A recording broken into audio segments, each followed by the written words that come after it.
Welcome to V power news బులెటిన్ల ముందుగా headlines. Adoni BJP MLA Parthasarathy తనను 50 లక్షల రూపాయల లంచం డిమాండ్ చేశారని, ఇప్పటికే 10 లక్షలు ఇచ్చానని చేసిన ఆరోపణలు అసత్యమని, ఎటువంటి పరిస్థితులలో ఆదోని పట్టణం అభివృద్ధికి అడ్డుపడుతున్న వారి ఆరోపణలు ఎదుర్కొంటాను మరియు ఆదోని నియోజకవర్గం అభివృద్ధికి కృషి చేస్తానని ఆదోని బీజేపీ ఎమ్మెల్యే పార్థసారథి తెలిపారు. ఈ భవనం దీని గురించి ఈరోజే నాకు వివాదం తెలిసింది. ఏదో మీటింగ్లో ఉంటే చెప్పారు విషయం. ఆదోనిని అందమైన నగరంగా మార్చాలంటే ప్రతి ఒక్క ఇంటికి, ప్రతి ఒక్క బిల్డింగ్కి, ప్రతి ఒక్క కమర్షియల్ యాక్టివిటీకి కూడా తప్పనిసరిగా అనుమతులు ఉండాల్సిందే. 2, ఏదైతే ప్లాన్ ఇస్తారో మున్సిపాలిటీకి కానీ కూడాకి కానీ దేనికైనా ఏదైతే ప్లాన్ ఇస్తారో ఆ ప్లాన్ ప్రకారంగా కట్టాల్సిందే. 2 రకాలు ఉంటాయి. ఒకటి ప్లాన్ ఇర్రెగ్యులర్గా డీవియేట్ చేసి కట్టడం, అంటే వాళ్ళు ఇచ్చిన ప్లాన్ ఒకటి, కట్టేది ఒకటి. దీనివల్ల 20-30 ఏళ్లుగా ఆదోని ఏ విధంగా నాశనమైందో మనం చూస్తూ ఉన్నాం. రోడ్డు మీదకి వచ్చారు, ఆక్రమించుకున్నారు, ఇష్టం వచ్చినట్లు బిల్డింగులు కట్టారు, ప్రజల ప్రాణాలతో చెలగాటమాడుతూ ఉన్నారు. ఏ బిల్డింగులో అయినా సరే చూడండి మీరు, అగ్ని ప్రమాదం జరిగినా, ప్రమాదాలు ఎక్కడైనా ఏర్పడినా కనీసం మనుషులు పోయి కాపాడలేని పరిస్థితుల్లో ఉంది.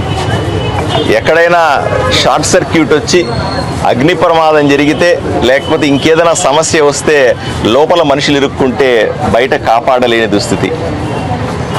కుడాకి కానీ, కుడా అంటే Kurnool urban development association authority, ఆదోనిలో ఉన్నటువంటి టౌన్ ప్లానింగ్ డిపార్ట్మెంట్ ఇప్పటిదాకా నడుస్తూ ఉంది. వాళ్ళు చెప్తున్నారు, మనము వాళ్ళకి నోటీసులు ఇస్తూ ఉన్నాం, మంచిగా చెప్తా ప్రయత్నం చేస్తూ ఉన్నాం, ఎవరి మీద చర్యలు తీసుకోకూడదని ప్రయత్నం చేస్తూ ఉన్నాం. కానీ మాట వింటలా ఎవరు కూడా. ఈరోజు తప్పనిసరిగా వివాదం వచ్చింది కాబట్టి ఈరోజు ప్రజలకు కూడా అవగాహన కల్పించే అవకాశం ఇది. మీరు ఇక్కడ వెనకాల చూస్తున్న బిల్డింగు, ఈరోజు అతను ఏదైతే పక్కన సౌదీ రూఫ్ అనే అతను ఏవైతే ఆరోపణలు చేస్తున్నాడో లేదా మాట్లాడుతున్నాడో మీడియాలోకి వచ్చి, అతను కూడా కానీ టౌన్ ప్లానింగ్కి కానీ ఇచ్చినటువంటి ప్లాన్ ఒకసారి మీరందరూ పరిశీలించాలా. ఇవి కూడా తెచ్చే మీడియా వాళ్ళకందరికీ కూడా ఇస్తాం ఇప్పుడు మేము. అలాగే అతను కడుతున్నటువంటి బిల్డింగ్ ప్లాన్ కూడా ఒకసారి చూడండి. మీరందరూ ఇది తీసుకొని అందరూ టేప్ పెట్టుకొని దయచేసి కొలవండి. ఆయన చెబుతుంది ఏంది, కడుతుంది ఏంది. ఇలాగే వదిలిపెడితే ఊర్లో ప్రతి ఒక్కడు నేను కూటమి నాయకుడిని, నేను కూటమి పార్టీలో వ్యక్తిని అని అందరూ కట్టుకుంటా పోతే, వాళ్ళ అధికారంలో ఉన్నప్పుడు వాళ్ళు కట్టి, వీళ్ళ అధికారంలో ఉన్నప్పుడు వీళ్ళు కడితే చివరికి ఊరేమవుతుంది? కూటమి నాయకుడు అంటే అర్హత ఏమీ కాదు అది. నేను ఏ తప్పు చేసినా సరే నాకు చెల్లుబాటు అవుద్ది అనేటువంటి ముద్ర ఏమి ఉండదు అధికారంలో ఉంటే. అధికారంలో ఉంటే తప్పు చేసినా ఒకటే, అధికారంలో ఉన్నవాడికి ఒకటే ఉంటుంది, అధికారంలో లేని వాడికి ఒకటే ఉంటుంది.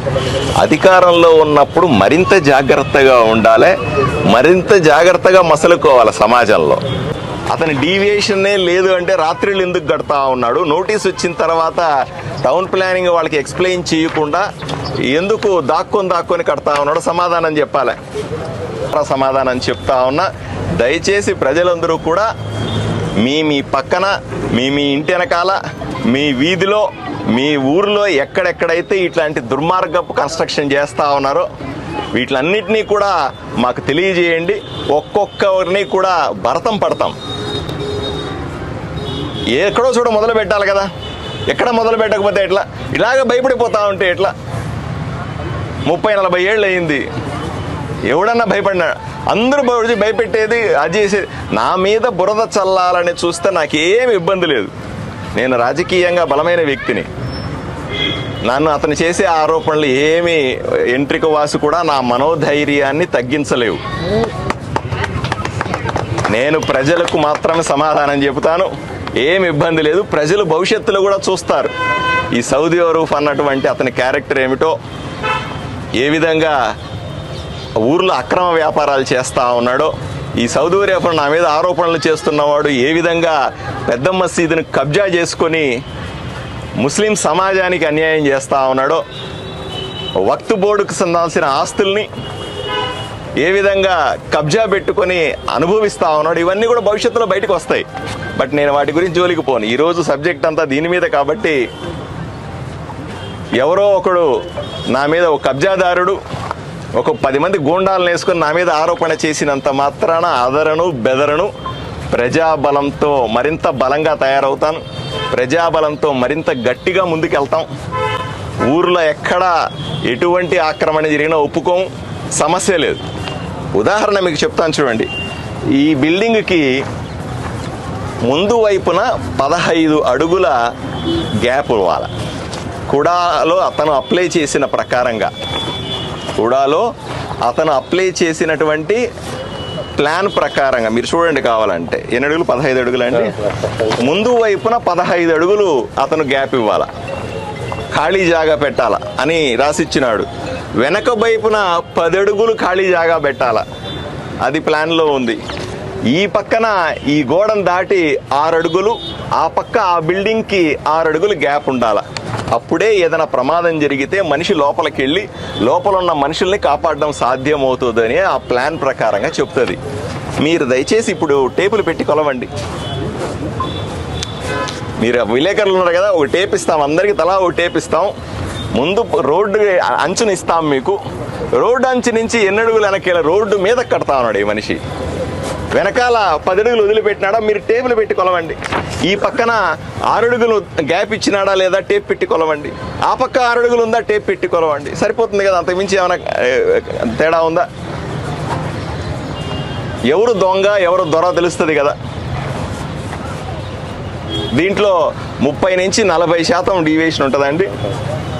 30% నుంచి 40% డీవియేషన్ అంటే కట్టాల్సిన దానికంటే అదనంగా 30-40% ఇష్టం వచ్చినట్లు కట్టేసి ఈరోజు ఆఫీసర్లని నిందిస్తా, నేను కూటమి నాయకుడు అనుకుంటా, నేను ఎమ్మెల్యేకి నన్ను బ్లాక్మెయిల్ చేసి డబ్బులు అడుగుతున్నాడని నోటికొచ్చిన మాటలు మాట్లాడితే ఎవరు బెదురుతారండి? ఆడు వీడేమైనా బెదురుతారేమో చూడండి, ఈడు కాదు. నా క్యారెక్టర్ ఇంకా మీరు సరిగా అర్థం చేసుకోలే. నేను నిజాయితీ పరుడు, ప్రజలకు మాత్రమే సమాధానం చెప్తాను, ప్రజలకు జవాబుదారీగా ఉంటాను, సరైన పరిపాలన ఇస్తాను. ఊరిని పాడు చేస్తే ఎవడిని ఒప్పుకోను. ఊరిలో అక్రమ కట్టడాలను సహించను. ఎంతటి వాడైనా సరే శిక్షించడానికి ప్రయత్నం చేస్తాను. నా మీద ఎన్ని ఆరోపణలు వచ్చినా సరే నిలబడతాను, నిరూపించుకుంటాను. ఎట్టి పరిస్థితిలో ఒక్క అడుగు కూడా వెనక్కియ్యను, అదరను బెదరను. భయపడేది నా శరీరంలోనే లేదు. ఎవడు నన్ను ఏమీ చేయలేడు. అర్థం చేసుకోవాలి. క్రమశిక్షణతో ఉండాల్సిందిగా ప్రతి ఒక్కరిని కూడా విజ్ఞప్తి చేస్తా ఉన్నా. క్రమశిక్షణ దాటి ఏదో 4 ఆరోపణలు చేస్తే నేను గజగజ వణికిపోయి ఆడికి అనుమతులు ఇస్తానో, గజగజ నేను ఆడ ఆరోపణలు వినేసి భయపడిపోయి పారిపోతానో, నా మీద బురద జల్లితే ఆయన ఏదో గొప్పవాడైపోతాడని అనుకుంటే మూర్ఖత్వము అని స్పష్టంగా ఆయనకు చెప్తా ఉన్నా. ఈ ఊర్లో ఇన్ని బిల్డింగ్లు కడతా ఉన్నారు, అందరూ వచ్చి నాకు డబ్బులు ఇచ్చినారా? రేపు అధ్వానంగా కట్టిన బిల్డింగ్లన్నీ కొట్టేస్తాం. వాళ్ళందరూ డబ్బులు వసూలు చేసినట్ట. ఎన్ని ఆక్రమించుకుంటున్నారు స్థలాలు, వాళ్ళందరినీ తీసి కంచెలేస్తా ఉన్నాం అన్నింటికి. మా మీద ఆరోపణలు వస్తూ ఉన్నాయి, అయినా పట్టించుకుంటున్నామా? బురద చల్లేవాడు చేస్తానే ఉంటాడు. ఆ వైసీపీ నాయకులు, వీళ్ళు కుమ్ముక్కైనటువంటి వైసీపీతో కుమ్ముక్కైనటువంటి కొంతమంది కూటమి నాయకులు ఉంటారు. వాళ్ళు ఆరోపణలు చేస్తూ ఉంటారు. వాళ్ళ పని అది, వాళ్ళ పని చేసుకొని నాకేం అభ్యంతరం లేదు. రాజకీయంగా వాళ్ళ పని వాళ్ళు చేసుకొనియండి. వాళ్ళు ఎంత దిగజారుడు వ్యాఖ్యలు చేసినా నాకేం ఇబ్బంది లేదు. నాకు వాళ్ళ మీద కోపం కూడా లేదు. వాళ్ళ పని అది. నా మీద బురద జల్లడం వాళ్ళ పని. సంతోషంగా చేసుకొనియండి. నా పని ఏంది? ప్రజలు నాకు ఓటేసి గెలిపించిన తర్వాత ఈ ఊరిని బాగు చేయడం నా పని. ఆ పని నేను చేస్తాను. ధన్యవాదాలు.